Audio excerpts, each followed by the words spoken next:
Hello my cooking lovers, welcome back to our channel Rithushan taste world. ഞാൻ സബി. ഇന്നത്തെ video ഒരു സോസിൻ്റെ റെസിപ്പിയാണ്. നമ്മൾ ഷവർമയൊക്കെ ഉണ്ടാക്കുമ്പോൾ എടുക്കുന്ന ഷെസ്വാൻ സോസിൻ്റെ റെസിപ്പിയാണ്. ഓൾമോസ്റ്റ് നൂഡിൽസ് ഉണ്ടാക്കാനും നമ്മൾ ഈ ഒരു സോസ് എടുക്കും. അപ്പോൾ നമുക്ക് ഈ സോസ് എങ്ങനെ ഉണ്ടാക്കുന്നതെന്ന് നോക്കാം. അതിനായിട്ട് നമുക്ക് ആവശ്യമുള്ളത് കുറച്ച് വറ്റൽമുളക് വേണം. അപ്പോൾ അതിന് പകരം കാശ്മീരി മുളകും എടുക്കാം.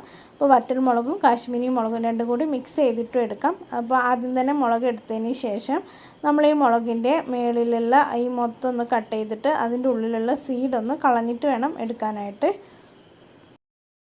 ഈ ഒരു സോസ് കുറച്ച് സ്പൈസി ആയിട്ടുള്ള സോസാണ്. അപ്പോൾ ഓവർ സ്പൈസി ഒഴിവാക്കാനായിട്ടാണ് നമ്മളിതിൻ്റെ സീഡ് ഒഴിവാക്കുന്നത്. സീഡും കൂടി ആകുമ്പോൾ ഭയങ്കര സ്പൈസി ആവും. അപ്പോൾ നമ്മൾ ഈ സീഡൊന്ന് എടുത്ത് കളയുക. ഇതുപോലെ ഒന്ന് തട്ടി കൊടുത്താൽ മതി. ഇതിൻ്റെ മേളിലിങ്ങനെ കട്ട് ചെയ്യുക. എന്നിട്ട് പാത്രത്തിനകത്തോട്ട് തട്ടിക്കൊടുക്കുമ്പം അതിനകത്തുള്ള കംപ്ലീറ്റ് സീഡും താഴോട്ട് പോയിക്കോളും. മുളകായതുകൊണ്ട് തന്നെ നിങ്ങൾ ഈ ഒരു സോസ് റെഡിയാക്കുമ്പോൾ കൈയൊന്നും എടുത്തിട്ട് എവിടെയൊന്നും പോയി വെക്കരുത്. മൊത്തം അങ്ങ് നീറും. അപ്പം എല്ലാ മുളകും ഇതുപോലെ തന്നെ സീഡൊക്കെ എടുത്ത് വയ്ക്കാം.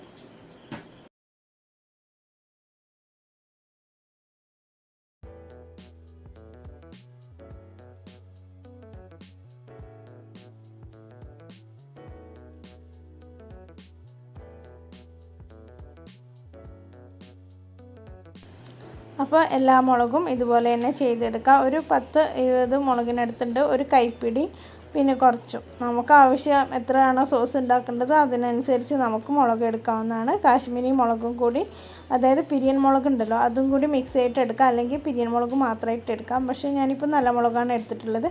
അപ്പോൾ കംപ്ലീറ്റ് സീഡും കളഞ്ഞിട്ടുണ്ട്. അപ്പോൾ ഒരു പിടി കുറച്ചുമാണ് ഞാൻ എടുത്തിട്ടുള്ളത്. ഇനി ഞാനിവിടെ ഒരു പാനിൽ കുറച്ച് വെള്ളം വെച്ചിട്ടുണ്ട്. വെള്ളം നന്നായി തിളച്ച് കഴിയുമ്പം നമ്മൾ ഈ കുരുവൊക്കെ കളഞ്ഞ് വെച്ചിട്ടുള്ള മുളകുണ്ടല്ലോ അത് ഇതിനകത്തിട്ട് ഒന്ന് വേവിച്ചെടുക്കണം.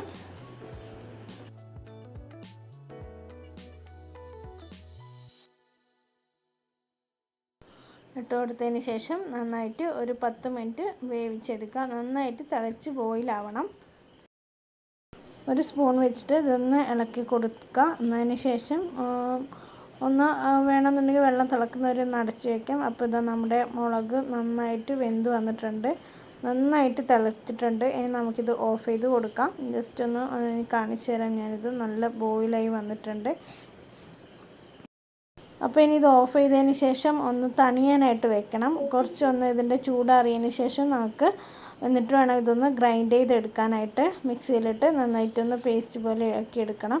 അപ്പോൾ ഗ്രൈൻഡ് ചെയ്തെടുക്കുമ്പം നമുക്ക് ഇതിൻ്റെ അകത്തുള്ള വെള്ളം തന്നെ കുറച്ച് യൂസ് ചെയ്യാം ഗ്രൈൻഡ് ചെയ്യാനായിട്ട്, നല്ല പേസ്റ്റ് രൂപത്തിൽ അരച്ചെടുക്കാനായിട്ട്. അപ്പോൾ ഇനി ഇതൊന്ന് തണിയട്ടെ. നമ്മുടെ മുളകൊക്കെ നന്നായി തണിയിട്ടുണ്ട്. ഞാനിനി ഇത് ഗ്രൈൻഡ് ചെയ്യാനായിട്ട് പോവാണ്. നമ്മൾ ഒന്ന് അരച്ചെടുക്കുന്നു. ഒരു സോസ് പോലെ ആക്കിയെടുക്കണമല്ലോ. നന്നായിട്ട് തന്നെ സ്മൂത്തായിട്ട് അരച്ചെടുക്കാം. അരച്ചെടുക്കുമ്പോൾ ശ്രദ്ധിക്കേണ്ടത് ആവശ്യത്തിന് മാത്രം വെള്ളം ചേർത്ത് കൊടുക്കുക. ഓവറായിട്ട് വെള്ളം ചേർത്ത് കൊടുക്കേണ്ട. ഈ വേവിച്ച വെള്ളം തന്നെ ഒരു 2-3 ടേബിൾ സ്പൂൺ കുറച്ചൊന്ന് ചേർത്ത് കൊടുത്താൽ മതി. അപ്പോൾ ഞാൻ ഇത് നന്നായി പേസ്റ്റ് പോലെ അരച്ചെടുത്തിട്ടുണ്ട്. ജസ്റ്റ് ഒന്ന് കാണിച്ചു തരാം. ഇനി നമുക്ക് സോസിൻ്റെ ബാക്കിയുള്ള പ്രിപ്പറേഷനിലോട്ട് പോകാം. കണ്ടോ, നല്ല സ്മൂത്തായിട്ട് തന്നെ അരച്ചെടുത്തിട്ടുണ്ട്. അപ്പോൾ ഇതിനകത്ത് കാശ്മീരി മുളകും കൂടി ചേർക്കുന്നത് കുറച്ച് കളറ് കിട്ടാനും കൂടി വേണ്ടിയിട്ടാണ്. ഇത് രണ്ടും കൂടി മിക്സ് ചെയ്തിട്ട് ചെയ്യുന്നതാണ് ഏറ്റവും നല്ലത്. അങ്ങനെയാകുമ്പോൾ നമുക്ക് സ്പൈസിയും ഉണ്ടാവും, അതുപോലെ തന്നെ കളറും ഉണ്ടാവും. അപ്പോൾ ഞാനിപ്പോൾ എൻ്റെ കയ്യിൽ ഈ പിരിയമുളക് ഇല്ലാത്ത കാരണമാണ് ഞാനത് എടുക്കാഞ്ഞത്. ഉണ്ടെങ്കിൽ എടുക്കാം.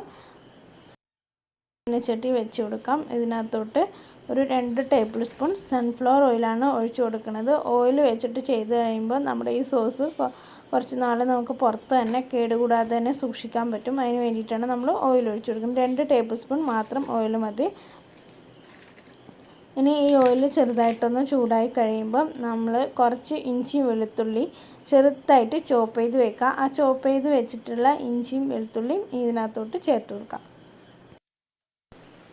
എണ്ണ ചൂടായതിന് ശേഷം നമ്മൾ ചോപ്പ് ചെയ്ത് വെച്ചിട്ടുള്ള ഇഞ്ചി വെളുത്തുള്ളി 1.5 ടേബിൾ സ്പൂൺ ഇഞ്ചിയും 1.5 ടേബിൾ സ്പൂൺ വെളുത്തുള്ളിയും ചെറുതായിട്ട് ചോപ്പ് ചെയ്തെടുക്കുക കേട്ടോ. ഒരുപാട് വലിപ്പമൊന്നും ഉണ്ടാവരുത്, ചെറുതായിട്ട് ചോപ്പ് ചെയ്തെടുക്കുക. ഇനി ഇതിൻ്റെ ഒരു പച്ചമണം മാറുന്നവരെ ജസ്റ്റ് ഒന്ന് ഇളക്കി കൊടുക്കുക. ഒരു 5-3 സെക്കൻഡ് മതിയാവും. ജസ്റ്റ് ഒന്ന് നന്നായിട്ടൊന്ന് ഇളക്കി കൊടുക്കുക, പച്ചമണമൊക്കെ ഒന്ന് മാറുന്നവരെ. അപ്പോൾ ഇതിൻ്റെ ഒരു പച്ചമണമൊക്കെ മാറിയിട്ടുണ്ട്. ഇനി നമുക്ക് നമ്മൾ അരച്ച് വെച്ചിട്ടുള്ള നമ്മുടെ ഈ മുളകിൻ്റെ പേസ്റ്റ് അതിനകത്തോട്ട് ചേർത്ത് കൊടുക്കാം. ഇനി നമ്മൾ നേരത്തെ അരച്ച് വെച്ചിട്ടുള്ള ചില്ലി പേസ്റ്റ് ഇതിനകത്തോട്ട് ചേർത്ത് കൊടുക്കാം. ഇപ്പം ഞാൻ ഇതിൻ്റെ സീഡ് വെച്ചിട്ടും ഞാൻ അരച്ചിട്ട് ഈ ഒരു പേസ്റ്റ് റെഡിയാക്കിയിരുന്നു കേട്ടോ. അപ്പോഴും നല്ല സ്പൈസിയാണ്. നമുക്ക് മെക്സിക്കൻ ഷവർമയൊക്കെ ഉണ്ടാക്കാനായിട്ട് ആ ഒരു സോസ് ഉപയോഗിക്കാം. ഇനി ഇത് നന്നായിട്ടൊന്ന് മിക്സ് ചെയ്യുക. അതുപോലെ ഇതിനകത്ത് ഒരു തുള്ളി വെള്ളം പോലും ആഡ് ചെയ്യേണ്ട ആവശ്യമില്ല. വെള്ളം ആയിക്കഴിഞ്ഞാൽ പെട്ടെന്ന് ചീത്തയായിപ്പോൾ. അപ്പോൾ വെള്ളമൊന്നും ആവാതെ വേണം നമ്മൾ നോക്കാനായിട്ട്. പാത്രമൊക്കെ നല്ല നീറ്റായിരിക്കണം. ഇത് നന്നായിട്ട് ഇളക്കി യോജിപ്പിക്കുക. ഇനി കുറച്ച് ഫ്ലേവറിന് വേണ്ടിയിട്ട് ഒരു 1/2 ടീസ്പൂൺ സോയാ സോസ്, 1 ടേബിൾ സ്പൂണിനടുത്ത് ടൊമാറ്റോ സോസ്. നിങ്ങൾക്ക് ഇതിനകത്ത് വേണമെന്നുണ്ടെങ്കിൽ വിനാഗിരി കൂടി ചേർത്ത് കൊടുക്കാം.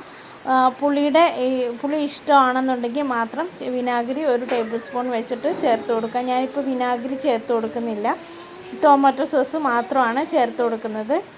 നന്നായിട്ട് ഇനി ഇതെല്ലാം ഒന്ന് മിക്സ് ചെയ്യാം.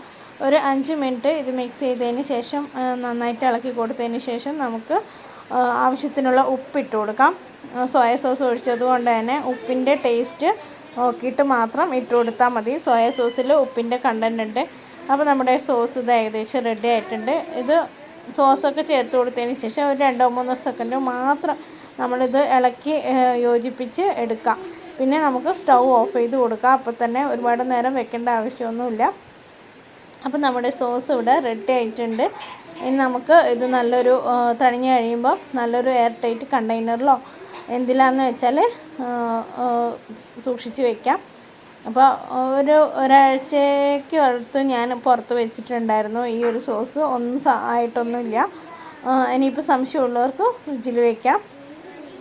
അപ്പോൾ ഇന്നത്തെ സോസിൻ്റെ റെസിപ്പി എല്ലാവർക്കും ഇഷ്ടമായി എന്ന് വിചാരിക്കുന്നു. ഇതിൻ്റെ പുറകെ നല്ലൊരു അടിപൊളി റെസിപ്പി ഇനി വരുന്നുണ്ട്. ചിലപ്പോൾ ഞാൻ 2 വീഡിയോസും ഒരുമിച്ചായിരിക്കും അപ്ലോഡ് ചെയ്യുക. അതുകൊണ്ട് തന്നെ നിങ്ങൾക്ക് വീഡിയോ കാണുന്നതിനായിട്ട് ബുദ്ധിമുട്ടുണ്ടാവില്ല.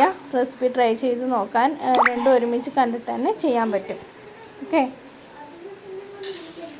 അപ്പോൾ നമ്മുടെ അടിപൊളി ഷെസ്വാൻ സോസ് ഇവിടെ റെഡി ആയിട്ടുണ്ട്. എല്ലാവരും ട്രൈ ചെയ്ത് നോക്കാം. ആദ്യമായിട്ട് കാണുന്നവരാണെങ്കിൽ ചാനൽ സബ്സ്ക്രൈബ് ചെയ്യുക, ലൈക്ക് ചെയ്യുക, ഷെയർ ചെയ്യുക. അടുത്തൊരു നല്ല വീഡിയോ ആയിട്ട് വരുന്നതായിരിക്കും. Thank you for watching. Take care and bye from Sabi.